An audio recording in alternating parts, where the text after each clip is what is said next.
How's it going, everybody? Welcome to We Do Tech. Now, we all know storage solutions are getting smaller and smaller in physical size and, again, getting bigger in capacity size. And a while back, of course, we did have just these massive storage units where it actually took up entire rooms just for a few megabytes, essentially. And we did start steadily to get it to a smaller size. We got some normal hard drives, 3.5 inches. Then we steadily moved over to around 2.5-inch hard drives, which is still quite nice and small. After that, we moved on to just SSDs, still 2.5 inches, nice and small, also nice and light, getting big in sizes as well for capacities. Now, you do also have the option of actually going for an external SSD where you can just pop one into like an enclosure to get some nice speeds, but that was still too big. So Transcend also made the ESD240C, which is a NVMe portable SSD that speeds up to 1000 megabytes a second. But even though this is still nice and small, just compared to like a normal hard drive, especially for the speed and the size, it's still too big. So Transcend sent over there, let me just get my wallet out, because this is the size of their new SSD, the ESD240C, and just look how small that is. I mean, I can hide it inside my own hand. And also it is a M.2 SSD, so you're gonna reach some nice speeds. But if you even want to go smaller than that, there is still options for that. So we have that small one, but if you have a small little pocket in your jeans, you have a flash drive. Now, I know flash drives aren't anything too crazy, but this is a 256 gig flash drive that's also quick, pretty much almost as quick in some instances as a normal SSD, because it is a USB 3.1 Gen 1 interface, and it's so small. I mean, just look at these three. They're so small for all of the storage you're getting. 480, 250. This is also a 480. And that is quite a lot of storage you're getting there with very high speed storage. So we already took a look at the 350C a while back. If you want to check out the full review for that, we'll leave a link in the video description. But today we're going to take a look at the ESD240C and then also the Jetflash 910 from Transcend. So let's find out how these two perform. This one is of course going to be somewhat slower because it is a flash drive, but let's find out right after this. I have a dream that one day South Africa will no longer stand for subpar customer service. I have a dream that our PC parts will arrive at our homes in eco-friendly packaging, the prices will be great, and we'll be updated on our orders every step of the way. This dream is now reality. It's DreamwareTech.co.za. So get your new shiny tech today and experience the dream for yourself. Now, unlike most of the external SSDs we get on the market, the 240C uses a USB 3.1 Gen 2 interface like the 350C, and instead of a Gen 1, which doubles the transfer speed from that normal 5 gigabits per second all the way up to 10 gigabits per second, allowing it to break that more of a standard 400-ish megabytes a second to reach 1,000. Now, even though the 240C does use a Gen 2, it's still only a M.2 SATA drive, so it's not going to reach that 1 gigabyte a second, unlike the 350C. So if you want something a bit faster as well, then check this one's review out. Again, link in the video description. And then as for the Jetflash 910, this one uses the USB 3.1 Gen 1 connection, which is still better than most of the flash drives on the market currently. It's weird to say that it's faster for a flash drive. But anyway, so this one will be able to reach that 5 gigabits a second because of the Gen 1 connection. Now, as for capacity and cost, you can pick up the 240C in either 120, 240, and a 408 gig model, with pricing ranging between $50 to $105 currently on Amazon. And with that, you do get a 3-year limited warranty, but unfortunately no listed life rider cycles.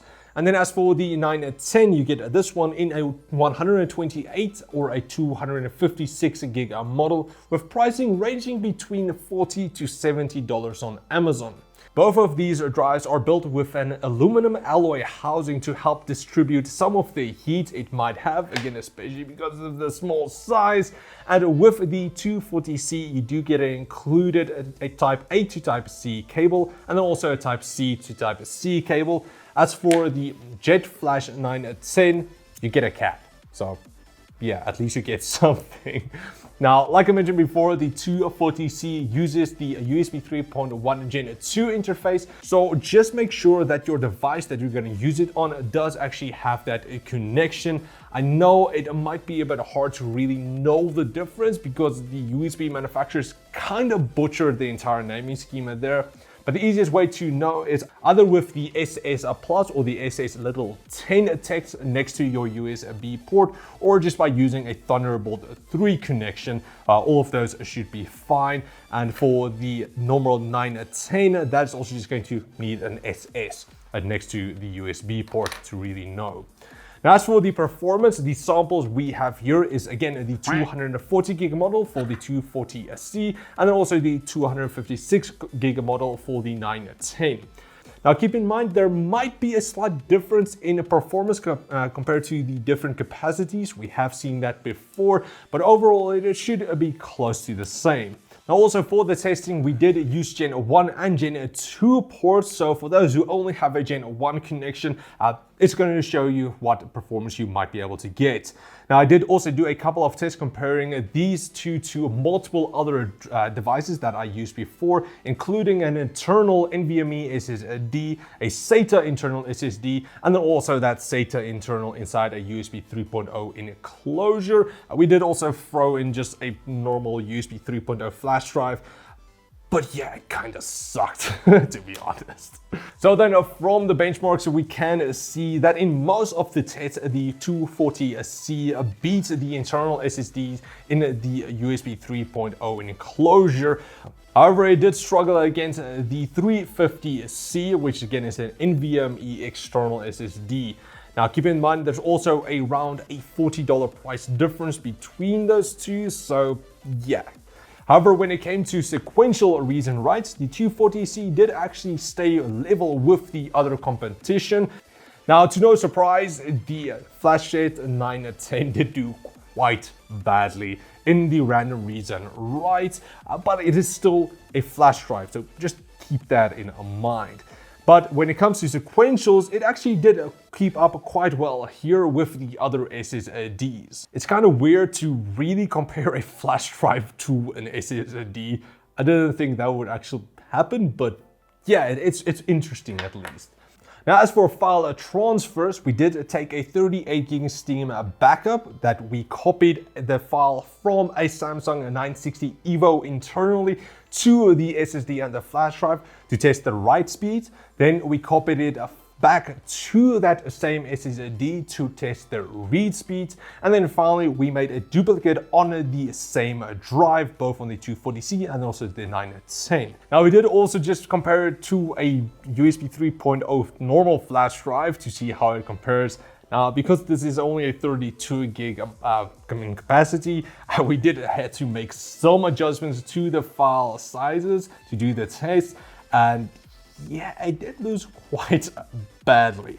So yeah, not necessarily the best. Now, if you were wondering about gaming, we also did some game load tests where we measured how long it took for the Final Fantasy 15's inbuilt benchmark to load in.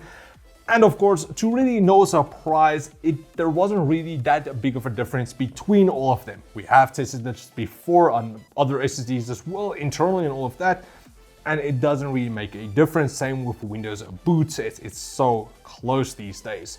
Now, I will be honest, I'm not sure how it will compare when using it on a console because I honestly don't own one, that might make a difference there. It would be cool. I'm not again sure, but it will make a very nice option for a portable game storage option. Now then, you might also be thinking, because these are so small, they have to get quite toasty. And well, under a heavy load stress test, the 240C did take around 15 minutes to reach a peak temperature of 75 degrees. Now, we did also test it on quite a chilly day of probably around 20 degrees or so, and it was just nice and hot to the touch where I could heat up my hands a bit because, again, it was a bit on the colder side. Now, unfortunately, the 910 didn't have an internal temperature sensor, so we couldn't really see how that performed. It didn't get that hot. I didn't lose actually any flesh when I actually packed it up afterwards. So it should still be fine. It's just going to possibly thermal throttle. We didn't really see that, but it could if it's on an extremely hot day. Now, a couple of final mentions is that the 240C and then also the 910 does support OTG. So you are able to connect it to your Android device and copy all of your files through that. You're also able to download the Transcend Elite on Android, Windows, and Mac, which allows you to backup and restore data, encrypt your data, manage your cloud backups, and also lock your disk. So then, in conclusion, the ESD240C and the Jetflash 910 from Transcend are both definitely nice little external storage solutions, and they are far faster than other external normal hard drives on the market. My editor is actually using the 240C right now. I'm gonna give it back to him afterwards to edit these videos on, because it's nice and quick, and it's also usually around like 200 gig work files, so they're quite a bit big. And the storage solutions on the laptops that we're currently using isn't that big, so this is really helpful. I've actually been using the 350C for quite a while now to edit some of my videos off of as well, and it works great. Now, the 910 might be a bit too slow to really edit your videos on, but I did use it to store various files that I use quite often.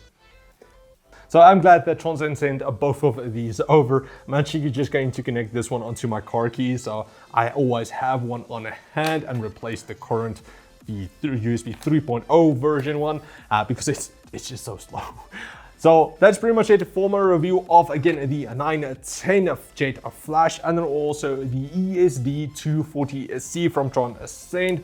Nice little storage solutions, and if you guys are looking for these for yourself, I will leave links in the video description. Again, super small. You can't even see it in my hands. It's so small. So yeah, big thanks to Transcend for sending these over. And if you guys like this review, please like, share, subscribe, and comment like always. And I will see all of you next time. Cheers, guys.